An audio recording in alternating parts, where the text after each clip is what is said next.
Magandang umaga po sa inyo.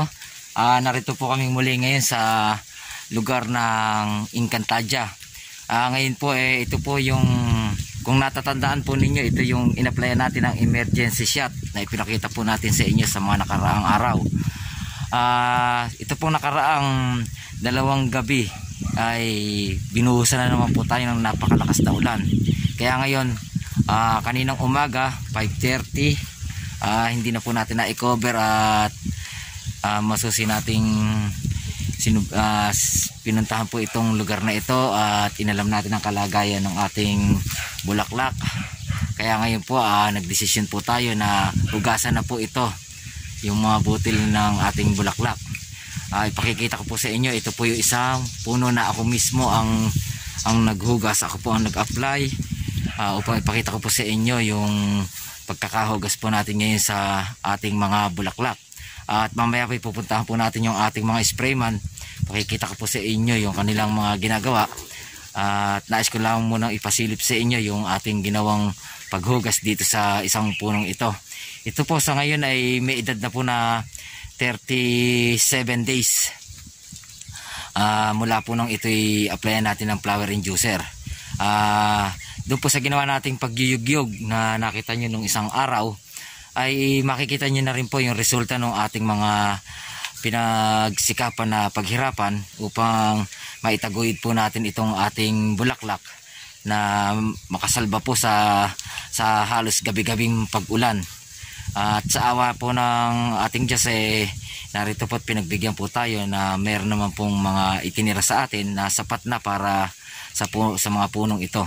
May lugar din po tayong hindi maiwasan na nagkaroon na infected at talaga pong hindi po nakayanan ng ibang mga bulaklak, sapagkat gaya po na ipinaliwanag na namin sa inyo nung una, yun po yung mga bulaklak na nasa halos lower level ng puno na siyang sumasalo ng lahat ng halos ng tubig na nagmula sa itaas ng mangga. Kaya naman, bagamat inapplyan natin siya ng fungicide, insecticide, ay nagkaroon pa rin po na infected yung ibang mga bulaklak. At ito naman hindi po maiiwasan sa panahon po ng tag-ulan.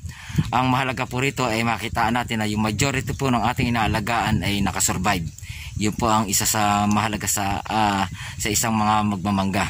Pakikita ko po sa inyo yung mga klase ng butil na naiwan po, at ngayon na-applyan ko na po ng mga insecticide, fungicide na para tumagal po at maalis po yung anthracnose, sapagkat yung pong nagiging sanhi ng pag-ulan ay nagtataglay po yung ating mga bunga ng anthracnose, yung patsi kung tawagin. Makikita nyo po yun. At kung hindi po natin mapipigil yun, ay magiging sanhi po yun upang siya tuluyang masira at kusa po siyang mahulog sa tangkay ng ating mga bulaklak. Pakikita po natin sa inyo.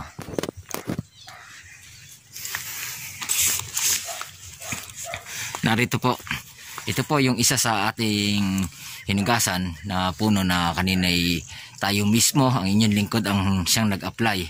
Ito, kung mapapansin po ninyo sa malayo, parang halos wala na po kayong makita, sapagkat ito ang tinatawag ng hugas. Inilaglag na po natin yung mga kusot, lalo na yung naging dulot po ng pag-ulan, yung mga nangitim.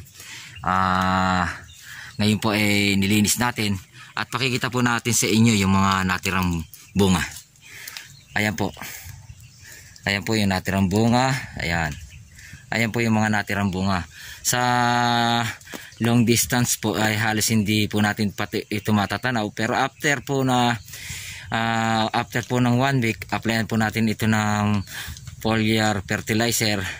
Then another fungicide para sa anthracnose. Kaya hindi na insecticide para hindi na po masipsip ito ng mga insekto.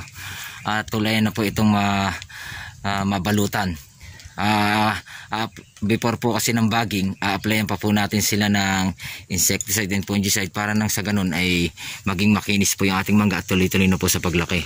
Kaya po na to, kung makikita nyo ito, walang laman, wala po siyang laman, pero sapat na po itong nandito para sa bulaklak na ito. Ayan po yung natira.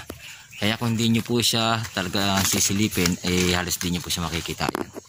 Ayan po. 1, 2, 3. Sapat na po yan para sa isang bulaklak. Ganun din naman po ito. Yan, magkakatabi po sila. Ito, 1, 2, ayan, dalawa na po yung ating pinalalaki rito sa isang panicle na to. At ito naman pong isa, ayan, isa, at gayon din, ayun, dalawa. At meron po tayo dito sa mga lugar na ito na ating, ayan po, ayan, na halos, ayan, halos ang laki na po niya, yan, yan. At meron din naman po tayo sa itaas na, ayan po, ayan, mga bunga. Halos lahat po ng nakikita nyo na yan, yan, may dala po siya ng bunga na dalawa pataas. At ito po, abutin natin. Ito po, gaya po nito. Ang natira po sa bulaklak nito ay 1, 2, 3, 4, 5. Then malabo. Ayan po, 6. Yan. 6 po ang natira sa isang bulaklak na ito.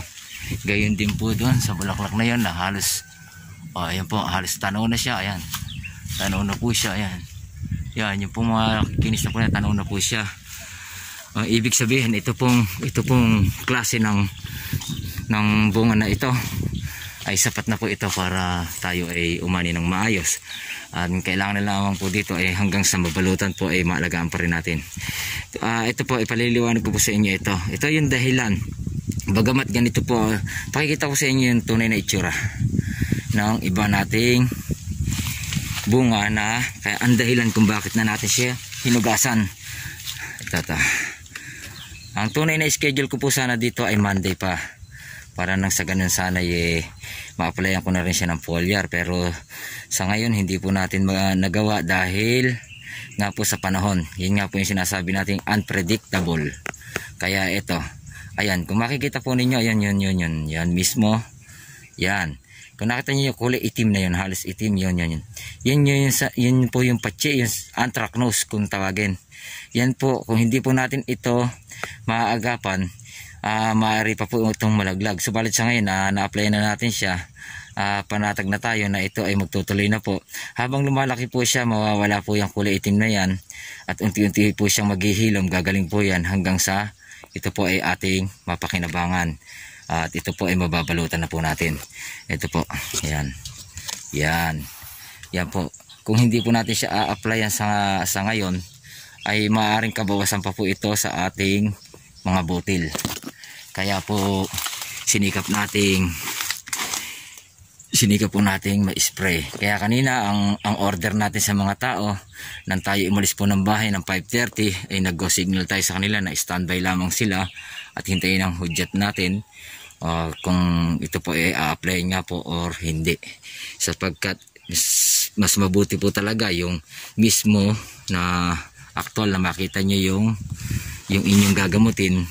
Hindi po yung basta na lamang pupunta sa site at dala-dala yung ating mga gamot para wala po tayong aksayang oras. Ayan po. Ayan. Pakikita ko po sa inyo. Ayan. Yan. Ayan po mismo. Ayan. Yan po yung ating ginagamot. Ayan. Yan po yung ating ginagamot. Ayan. Yan po mismo. Ginagamot natin yan. Yung kulay itim na dot na yan na nakikita nyo. After po 1 week, halos wala na po yan. Hindi nyo na pa halos mababakas yan. Mapapagaling na po natin yan. Yan po ang dahilan.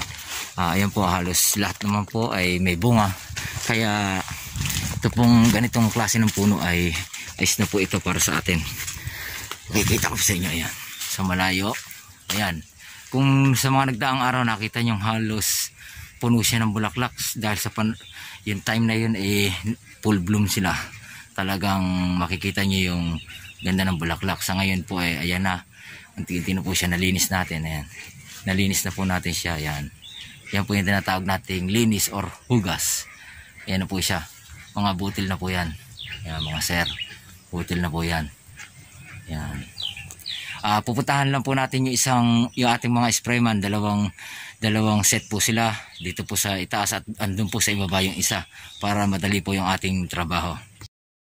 Ito naman po mga sir, yung part na sinasabi sa inyong medyo nagkaroon infected at nasira. Ito po yun. Ito po yung nasa ilalim. Kung nakita nyo halos ayan na po yung lupa. Yan po yung mga sumalo ng tubig na nagkaroon infected. Pero bagamat na sira po yung iba, meron pa rin pong mga natitira. Yan po.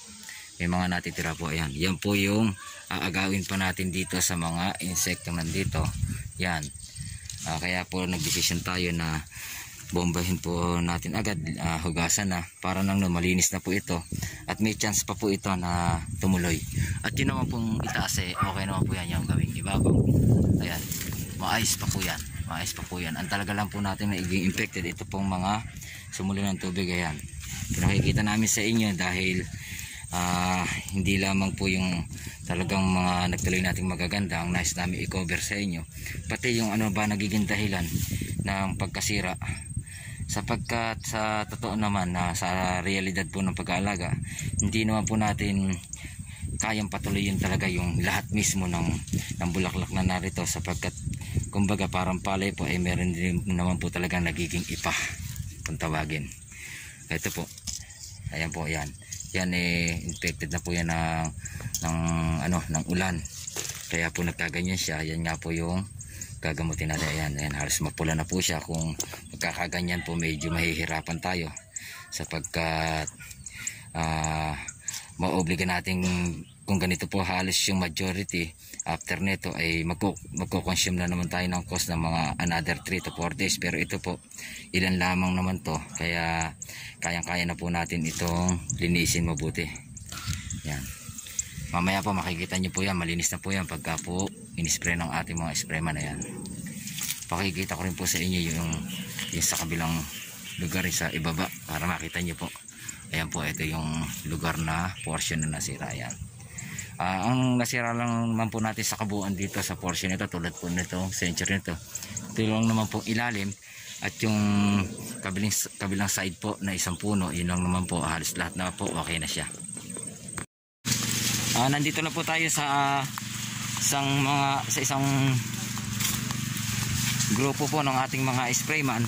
Lalapitan po natin sila, inuugasan na po nila yung lugar na to.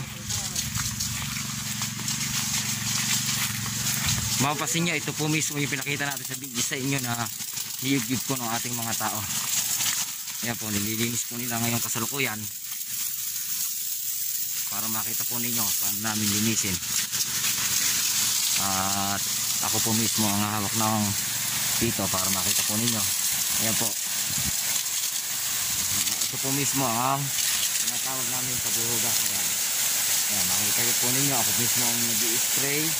Ayan, para makita po ninyo, video mga kapal. Ayan po, nakikita ko po sa inyo paano natin linisin itong ating mga mangga. Mamaya pakikita ko po sa inyo yung ating nalinis. Naikit na ba ito? Hindi pa. Ito po, yayarin ko na dito hanggang sa nag-iingat po tayo sa pagkaplitan nito rito mga iba't ibang klase ng gulay.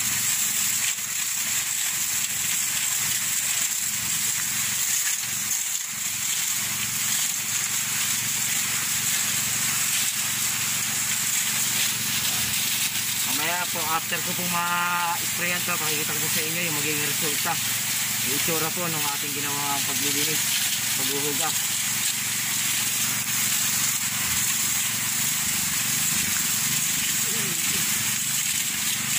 Ingat po. Naubos na po yung laman na 1 drum. Ayan po, tabayan lang po ninyo, silipat na po ng ating operator yung ating strainer para po sa kabilang drum naman na may tipla po ng ating mga gamot. Sige, sakang mo na to. Yung loob pa. Sa linisin nyo naman butong ganyan, kaya naman ng butong.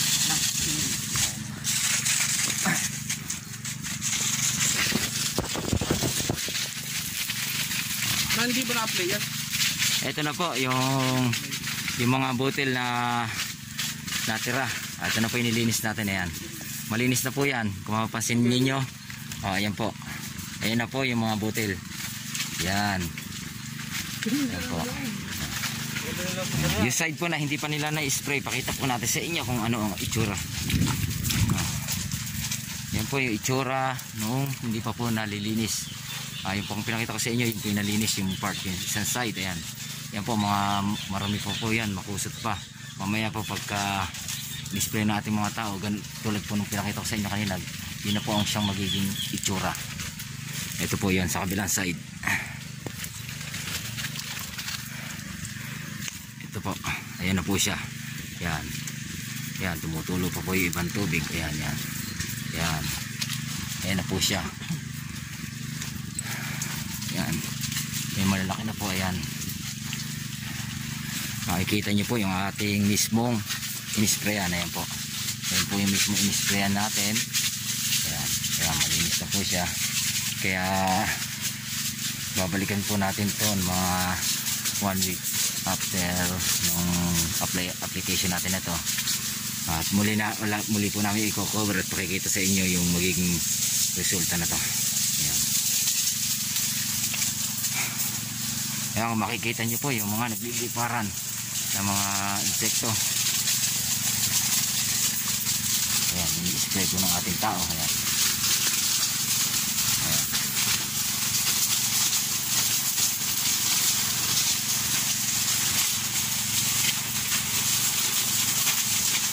Oops. Ayan po, nililinis po kasalukuyan. Ayan po, pagka ganyan, adjust ka ng konti, huwag mo tinututukan na. Adjust ka, huwag mo tututukan na hindi naman ganong masaktan. Ayan, ganyan lang. Ayan, makikita nyo po yung procedure. Binabantayan natin sila para nang kung may mga lapses po na ituturo natin sa kanila. Ayun naman po sir, yung po ating pilit ng gamot. Ayan po siya. Ayan po sir, yung ating kasama na operator ng ating machine. Ayan, ayan, nakatutok po kami sa isang lagun. Sinasalak po niya yung tubig yan patungo sa drum. At ngayon po yan, nagtituplan na po siya ng ating mga gamot.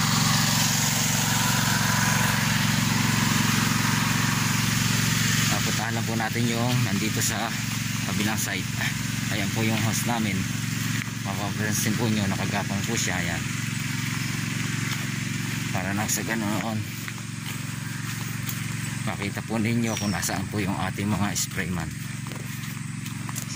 Sila po yung nasa itaas kanina. Pinuntahan po natin nasa gawing ibaba para ipakita sa inyo yung klase po ng bulaklak po roon. Ayan po, packet po yung host na yan. Andito naman po sa isang side yung ating, hanggang dito po yung ating isang puno ng mangga na may kasama po ito. Ayan po siya. Hindi pa po ito na-i-spray kaya ang itsura niya, ayan, maitim pa po siya. Ayan, ayan. Medyo parang sunog kung titingnan po ninyo, dulot nga po ng malalakas na pag-ulan. Ayan. Subalit gaya nung ipinakita natin sa inyo kanina na ako mismo ang nag-spray, ganyan din po ang itsura niya nung bago po natin siya applyan. At kung napansin po ninyo, matapos natin siya applyan ay maputi na po yung ating bulaklak. Kaya po yan po ay makare-recover na. Yun naman po mga ganitong pagkakataon, tulad po ng ito po mismong ilang panicle na to na makikita nyo. Yan, yan po, wala po talaga inibis yan tumuloy na bunga. Ito nga po yung nasa ilalim. Ayan na po siya.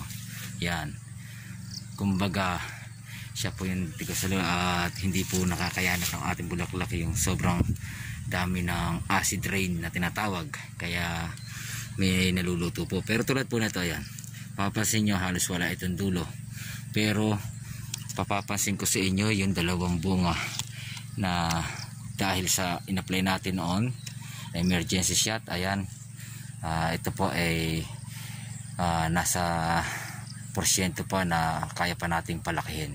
Mataas pa ang porsyento na kaya po natin siyang palakihin at magawa natin isang uri ng magandang bunga.